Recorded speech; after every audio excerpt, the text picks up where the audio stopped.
Hi viewers, welcome to our channel. ప్రస్తుతం మనతో పాటు ప్రముఖ పొలిటికల్ అనలిస్ట్ కృష్ణకుమారి గారు ఉన్నారు. వారితో ఒకసారి మాట్లాడదాం. మేడం నమస్కారం. మేడం కొండా సురేఖ గారి పైన మరోసారి బీఆర్ఎస్ నేతలు ట్రోల్ చేయడం మొదలుపెట్టారు. ఎందుకు అని అంటే మొన్న ఒక పార్టీకి సంబంధించి కొండా సురేఖ గారు తన ఇన్స్టాగ్రామ్ అకౌంట్లో మందు, చికెన్ లాంటి వాటికి సంబంధించిన ఫొటోస్ పెట్టారు. ఒక మంత్రివై ఉండి నువ్వు ఇలాంటి ఫొటోస్ పెడతావా అని చెప్పేసి వీళ్ళు సోషల్ మీడియా ద్వారా విమర్శలు చేశారు. ఇప్పుడు దాని పట్ల కొండా సురేఖ డాక్టర్ కూడా రియాక్ట్ అయ్యారు, ఆమె సమాధానం చెప్పారు అంటున్నారు. మరి ఆమె ఏ విధంగా రియాక్ట్ అయ్యారు? మరి కొండా సురేఖ గారి పైన వస్తున్న ట్రోల్స్ పైన, విమర్శల పైన మీ ఒపీనియన్ ఏంటి మేడం? ఇంట్లో జరిగే పార్టీల్లో మందు చికెన్ గురించి ఆమె సోషల్ మీడియాలో పెట్టినంత మాత్రాన, ఏది ఇన్స్టాగ్రామ్లో పోస్ట్ చేసినంత మాత్రాన ఏదో బ్రహ్మాండం భూమి బద్దలైపోయింది అన్న రీతిలో ట్రోల్ చేయడం అంటే కరెక్ట్ కాదు. ఎందుకు కరెక్ట్ కాదంటే, అసలు తెలంగాణ సమాజంలో మందు అనేది అది కళ్ళు కావచ్చు, లేకపోతే గుడుంబ కావచ్చు,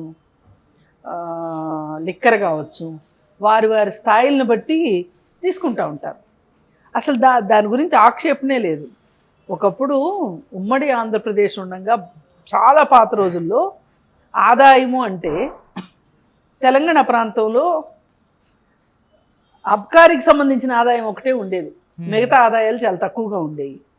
ఆంధ్రప్రదేశ్లో ఏరియాలో అంటే కోస్తాంధ్ర, రాయలసీమ ఆ ప్రాంతాల్లో అబ్కారీ ఆదాయం తక్కువ ఉండేది, మిగతా ఆదాయాలు ఎక్కువగా ఉండేవి. అంటే ఇక్కడ తెలంగాణ సంస్కృతిలోనే మద్యము ఒక భాగం.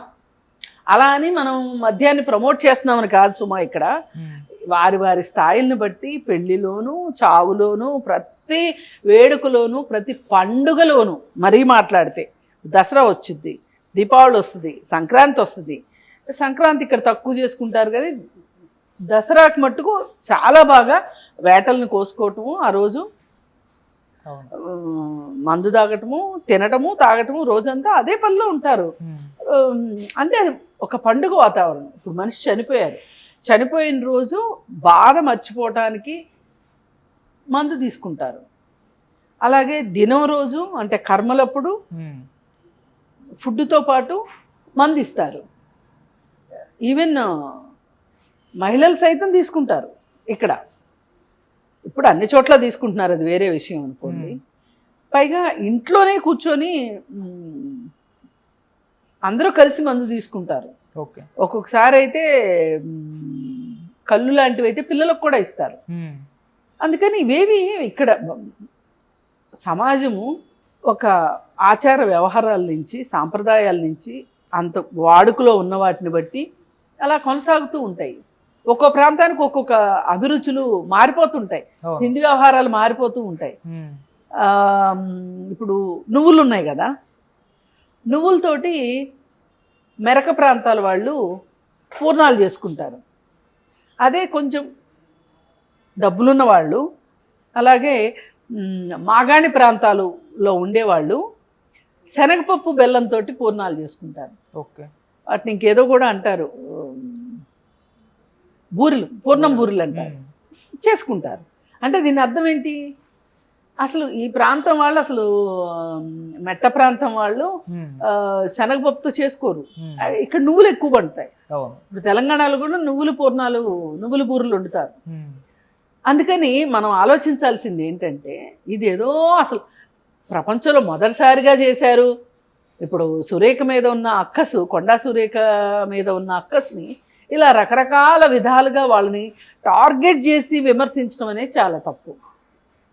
ఇది చాలా చాలా అసలు క్షమించే విషయం కూడా కాదు. అంటే మీకు దేనికి టార్గెట్ చేయాలి, దేనికి ట్రోల్ చేయాలి, దేన్ని విమర్శించాలి అనే ఒక విచక్షణ లేకపోతే ఎట్లా? మీరు ఓడిపోయిన రోజు నుంచి ఇదే పాటలో ఉన్నారు. అధికారం పోయిన దగ్గర నుంచి అసలు జబ్బు మీది, అధికారం పోవటమే మీ బాధ. అది మీకు జబ్బై కూర్చుంది బుర్రలో. అందుకని మీకు ప్రతిదీ ఇలా మాట్లాడేస్తున్నారు. ఆ రోజు కూడా అంతే కదా. అసలు కొండా సురేఖ వివాదం మొదలైంది ఎక్కడ? ఆ చేనేత వాళ్ళ దగ్గర కూర్చుని మాట్లాడుకున్నప్పుడు ఆ మీటింగ్లో మొదలైన రగడ ఈ రోజుకి కొనసాగుతూనే ఉంది. అయితే ఇది వాళ్ళ విచక్షణకు వదిలేయాల్సిందే.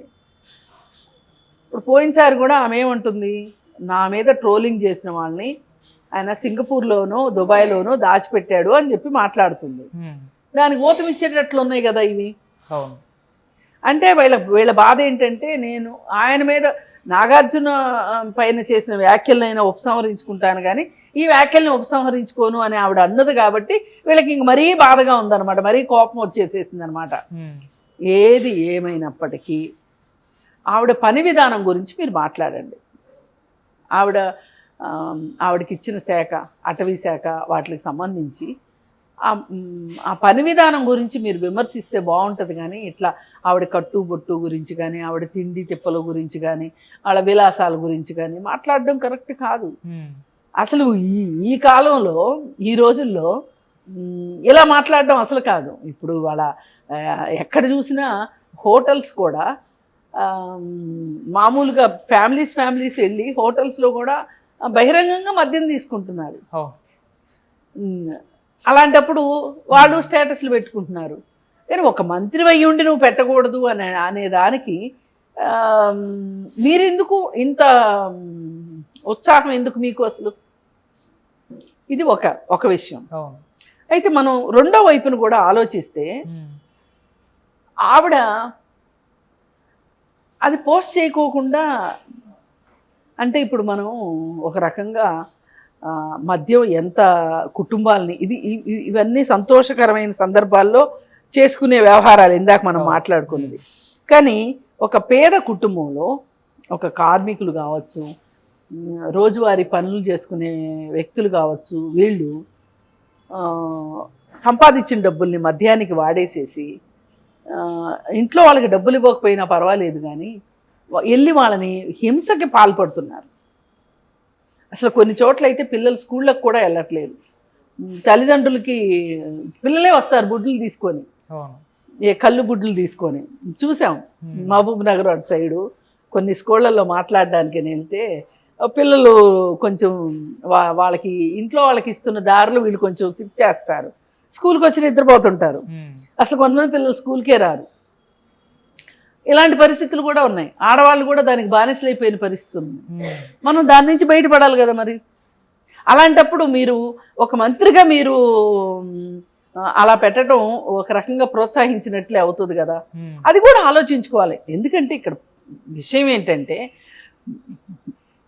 ఇప్పుడు నేనున్నానండి, నేను కొన్ని పనులు చేయకూడదు. ఎందుకంటే నేను ఒక సీట్లో కూర్చుని మాట్లాడుతున్నాను, నలుగురిలోకి వెళ్ళిపోతుంది టాపిక్. నేను ఇక్కడ మాట్లాడే విషయాలకి పూర్తి భిన్నంగా వేరేగా ప్రవర్తించాను అనుకోండి, ప్రవర్తించిన దాన్నే మళ్ళీ నేనే సోషల్ మీడియాలో పెట్టుకున్నాను అనుకోండి, ఏం బాగుంటుంది చెప్పండి? బాగోదు, చూడడానికి బాగోదు, మాట్లాడుకోవడానికి బాగోదు. అందుకని ప్రతి మనిషికి ఒక సోషల్ రెస్పాన్సిబిలిటీ అనేది ఉంటుంది. ఇది ప్రతి వ్యక్తికి ఉంటుంది. అది పర్సనల్ రెస్పాన్సిబిలిటీ కావచ్చు, హ్యూమన్ రెస్పాన్సిబిలిటీ కావచ్చు, ఫ్యామిలీ రెస్పాన్సిబిలిటీ కావచ్చు, ఏదైనా సరే ప్రతి మనిషి ఏదో ఒక రెస్పాన్సిబిలిటీలో ఉండాలి. మరి రాజకీయ నాయకులు ఇంకెంత రెస్పాన్సిబిలిటీలో ఉండాలి? ఇప్పుడు సినిమా హాళ్లలో ఈ మద్యం పోస్టర్లు, మద్యం తాగే దాని దగ్గర కింద మద్యం తాగటం ఆరోగ్యానికి హానికరమని డిస్క్లైమర్ వేస్తున్నారు. సిగరెట్ గురించి కూడా సినిమాల్లో వేస్తున్నారు. ఎందుకంటే ఆ సీన్లు ఈ మధ్యకాలంలో ఎక్కువైపోయినాయి అని చెప్పి కనీసం అని చెప్పి వేస్తున్నారు. మరి అలాంటప్పుడు రాజకీయ నాయకులు కొంచెం జాగ్రత్తగా ఉండొచ్చు కదా. ఇప్పుడు పార్టీలు చేసుకోవద్దని ఎవరు అనరు. అది ప్రైవేట్ పార్టీయే కావచ్చు, అది పబ్లిక్గానే జరగవచ్చు, మీ ఇంట్లోనే జరగవచ్చు. మీ ఇంట్లో ఆ పార్టీ జరిగితే ఆ పార్టీని దొంగతనంగా ఫోటోలు తీసి సోషల్ మీడియాలో పెట్టి వాళ్ళు యాగి చేస్తే కూడా అది చాలా తప్పు. అప్పుడు మీరు మాట్లాడడానికి ఉంటుంది. అందుకని వాళ్ళ అమ్మాయి కూడా ఒకసారి పునరాలోచించుకోవాలి.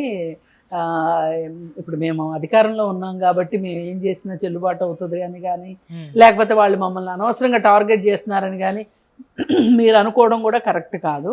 ఒకంత సోషల్ మీడియా అనేది రెండంచులు కత్తి అని చెప్పి మనం ఎప్పుడు మాట్లాడుకుంటున్నాం.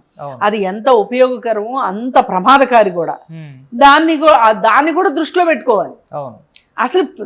దాన్ని అసలు పోస్ట్ చేయాల్సిన అవసరం లేని విషయాలు.